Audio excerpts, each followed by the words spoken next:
नमस्कार, मैं रचना शर्मा चढ़ती कला डैम टीवी देख रहे हैं सभी दर्शकों का स्वागत करती हूं। आप देख रहे हैं हरियाणा के विशेष समाचार। हरियाणा के मुख्यमंत्री मनोहर लाल ने अयोध्या में भगवान राम की प्राण प्रतिष्ठा की पूर्व संध्या पर रविवार को पानीपत में आयोजित श्री राम मंदिर शोभा यात्रा में बतौर मुख्य अतिथि बोलते हुए कहा कि पूरी दुनिया एक स्वर में आज राम को अपनी आस्था का आधार कह रही है। राम का नाम कोई एक व्यक्ति से संबंधित नहीं, राम एक राष्ट्र है, एक सांस्कृतिक विचार है। उन्होंने कहा कि जिस तरह से श्री राम ने राष्ट्र के लिए अच्छा काम किया तो उनके लिए राम राज्य की कल्पना सभी करने लगे।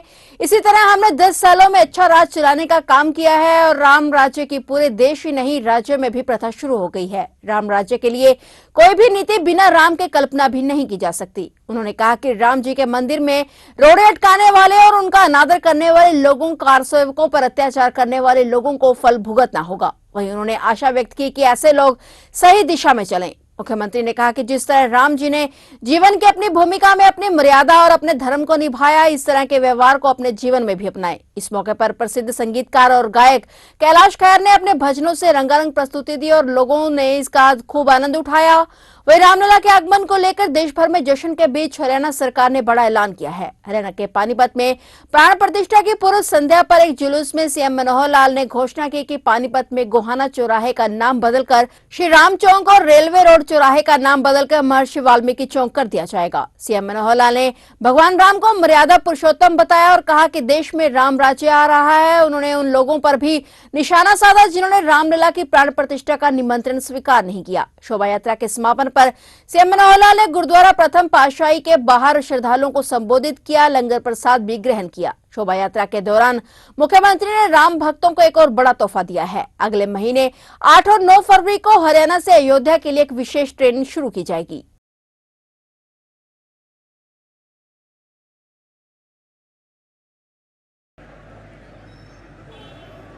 बड़े प्रेम से बोलो, जय श्री राम।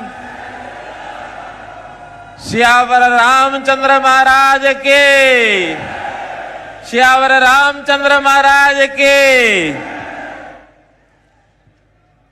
पानीपत की इस ऐतिहासिक धरती पर आज मैं कहूंगा एक प्रकार से राम जी की सेना, इतनी बड़ी राम जी की सेना एकत्र हुई। आज इस मंच पर हमारे संत सन्यासी विराजमान हैं। सबसे पहले मैं आप सबका अभिनंदन करता हूं, आपको नतमस्तक होकर के प्रणाम करता हूं। और ये जो राम जी की सेना के रूप में आज मुझे लगता है, क्योंकि मैं भी लगातार इस कार्यक्रम को देख रहा था, 1 लाख से ऊपर जनता इस कार्यक्रम में आज उपस्थित हुई। एक अभूतपूर्व दृश्य पानीपत की जनता ने दिखाया है। आज इस कार्यक्रम का उत्साह देखते बनता है। इस उत्साह और जोश के साथ आज हमारे साथ यहां का हमारा नेतृत्व, राज्यसभा के हमारे सांसद श्री कृष्ण पवार जी, लोकसभा के हमारे सांसद भाई संजय भाटिया जी, हमारे यहाँ के दोनों विधायक श्री प्रमोद विज जी, श्री महिपाल ढांडा जी, डॉक्टर अर्चना गुप्ता जी, कितने ही हमारे सज्जन वृंद। रास्ते में आते हुए मुझे सब लोग नए पुराने यहाँ मिले, और तो और हमारे हांसी के विधायक भयाना जी भी यहां आए हुए इस कार्यक्रम का आनंद लेने के लिए। मित्रों, भाई बहनों, आज ये उत्साह न केवल पानीपत में बल्कि इस प्रकार के कार्यक्रम जो मुझे सूचना मिल रही है, हरियाणा के कोने कोने में नहीं बल्कि देश और दुनिया में आज इस सायकाल को एक अभूतपूर्व दृश्य सब जगह ये बना हुआ है। और इस कार्यक्रम के नाते से कोई निमंत्रण पत्र देख के बुलाने के बजाय जिसको जहां कोई स्थान मिल रहा है वहां पहुंच रहा है।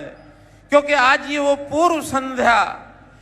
पूर्व संध्या है कि कल का दिन 22 जनवरी का जो इतिहास लिखा जाने वाला है, 500 साल पुरानी घटना को याद कराते हुए सन 1528 में हमारे भगवान रामचंद्र जी जब रामलला का वो स्थान जो मंदिर उसको तोड़ करके बाबरी मस्जिद का ढांचा जो बनाया गया वो हमारे लिए बहुत ही एक कलंक एक शर्म की बात थी। हम उस अपमान को लगातार सहते रहे और सबसे पहले सन 1853 में जब अंग्रेज का राज इस देश पर था तो हमारे अखाड़े के लोगों ने उस समय अंग्रेज की अदालत में ये एप्लीकेशन लगाई कि मेरे भगवान राम का जो जन्म स्थान है उसको मुक्त करा दो। लेकिन भाइयों बहनों, अंग्रेज की नासमझी, उनको भी कभी कुछ समझ में नहीं आया कि इस भारत देश की आत्मा जिसमें बसती है उस आराध्य देवता के जन्म स्थान को छोड़ने वाले नहीं हैं। हम छोड़ने वाले नहीं हैं। देश की आजादी के बाद भी लगातार इस संघर्ष को हम करते रहे। अपने देश की अदालतों ने भी फैसला तो सुनाया, लेकिन 170 साल के बाद और ये फैसला आज होकर के आज जो मूर्त रूप उस फैसले का यह बना कि पुनः रामचंद्र जी का जो जन्म स्थान का मंदिर वो बन रहा है और बन के तैयार हो गया है। कल हमारे रामलीला अपने घर के अंदर विराजमान होने वाले हैं, विराजमान होने वाले हैं। ये कोई छोटी मोटी घटना नहीं है मित्रों, प्यारे भाइयों। लगातार इतने संघर्ष के बाद, हजारों लाखों लोगों के बलिदान के बाद इस बात को हमने पूरा कराया है। इन बलिदानियों को इस बात का श्रेय जाता है कि ये देश जो आदिकाल से अपनी संस्कृति को लेकर के संघर्ष करता रहा है। भले हम 1000 साल बीच में गुलाम भी हुए, लेकिन गुलामी के बाद एक आजादी तो हमको 1947 में मिल गई थी, लेकिन वो आजादी पूर्ण नहीं थी। ये दूसरी आजादी जो मिली है, जिसका कल एक प्रकार से गृह प्रवेश होने के बाद उसका शुभारंभ होगा, उसका शुभारंभ होगा। और हम भगवान राम जी के आदर्शों पर चलकर, भगवान राम जी के आदर्शों पर चलकर ये जो राजकाज की व्यवस्था है, जिसको राम राज्य का नाम दिया जा सकता है, ये अब राम राज्य वास्तविक रूप में इस देश के अंदर आगे बढ़ रहा है। रामचंद्र जी के राज्य में जो व्यवस्थाएं थी, आज दुनिया उसको पहचानने लगी है।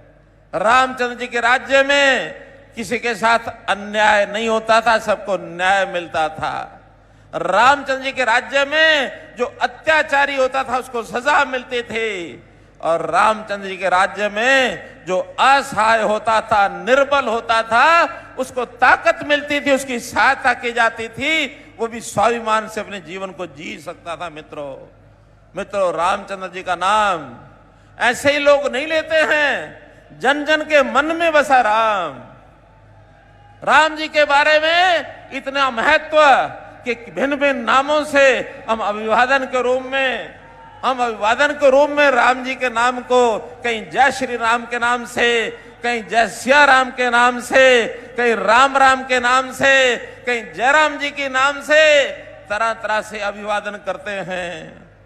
राम जी का नाम शरीर से कैसे जुड़ा है? छोटा बच्चा पैदा होता है तो उसकी बच्चे की माँ, दादी, नानी बच्चे के कान में हल्के से राम बोलती है, ताकि पहला शब्द राम भी बच्चे को सुन जाए, राम जी के गुण उसके अंदर आ जाए।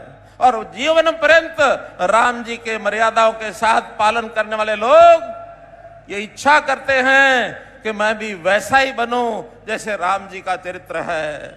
राम जी के जीवन की मर्यादाएं आज एक भाई भी जब समझता है कि हम दोनों भाइयों का प्यार कैसा होना चाहिए, राम लक्ष्मण जैसा होना चाहिए। एक पिता भी ऐसा समझता है कि मैं अपने बच्चों के साथ व्यवहार ऐसा करूं जैसे राम जी ने पिता धर्म निभाया था। एक बेटा भी ऐसा विचार करता है कि मैं भी राम जी की तरह अपने पिता की सेवा करूं। एक महिला, एक पतिव्रता महिला, वो हमेशा राम जी जैसा पति वो चाहती है।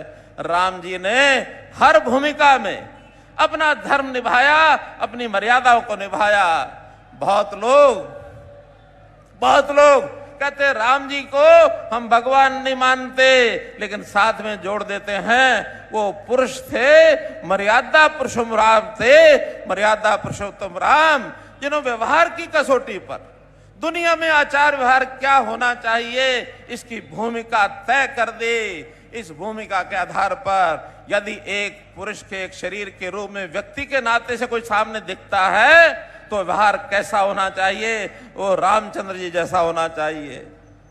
सारे जीवन में राम जी के रास्ते पर चलकर, और कभी तो जब शरीर त्यागने की इच्छा होती है या मनो त्यागने का अवसर आता है, सूझबूझ होती है, तो उस समय भी राम जी का नाम लेने का और उसके मन में विचार आता है। हम जानते हैं महात्मा गांधी के बारे में कहा कि जब वो शरीर त्याग रहे थे तो उनके मुख से भी आखिरी बार ये शब्द निकला था, हे राम निकला, क्योंकि उनको मालूम है कि अगर राम जी का विचार आखिरी वक्त में मन में आया, शरीर त्याग दिया, तो मोक्ष गति प्राप्त हो सकती है।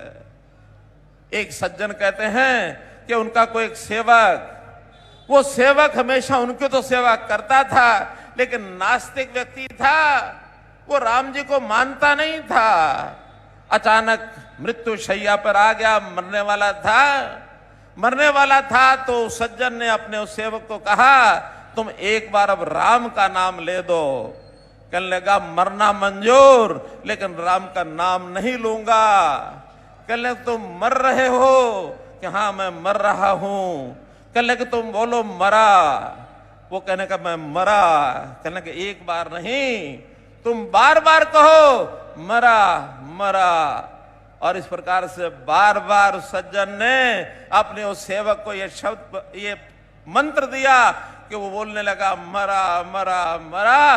और जब 10-5 बार बोलते बोलते वो मरा मरा मरा राम, कब राम राम हो गया उसको पता ही नहीं लगा। मरा मरा का राम राम होते ही और उस नास्तिक व्यक्ति की भी गति हो गई। आज हर शरीर को जब हम अंतिम संस्कार के लिए लेके जाते हैं तो पीछे हमारी जनता बोलने वाले भी इस व्यक्ति की गति हो तो वहां भी नारा यही बोलते जाते, वाक्य यही बोलते जाते हैं। तो मित्रों, भाई बहनों, हम आज राम जी के उस स्थान की पवित्रता से और कैसे उसको कल उसका शिलान्यास करने के लिए, उसका उद्घाटन, उसकी एक प्रकार से प्राण प्रतिष्ठा मंदिर की करवाने के लिए देश के संत जन, समाज जन सारे एकत्र हो रहे हैं अयोध्या जी में।